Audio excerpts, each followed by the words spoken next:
Gioielleria Laboratorio Orafo di Livio Darè. Crea e realizza gioielli seguendo i tuoi desideri. Benvenuti al Meteo.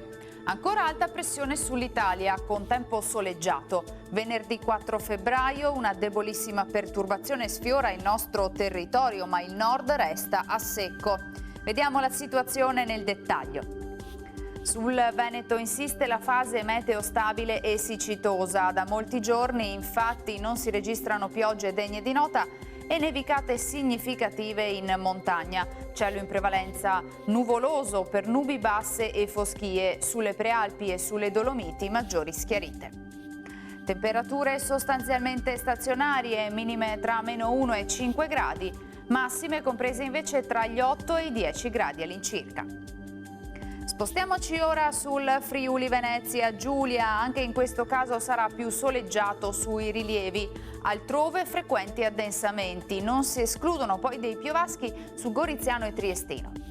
Temperature minime tra 2 e 7 gradi, massime sui 9-12 gradi. Infine diamo uno sguardo alla situazione del Trentino Alto Adige, dove non mancherà il sole, cielo sereno o al massimo poco nuvoloso un po' su tutti i settori.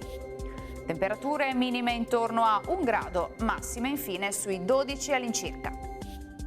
Dal Meteo di Antena 3 per ora è tutto, grazie per l'attenzione, arrivederci.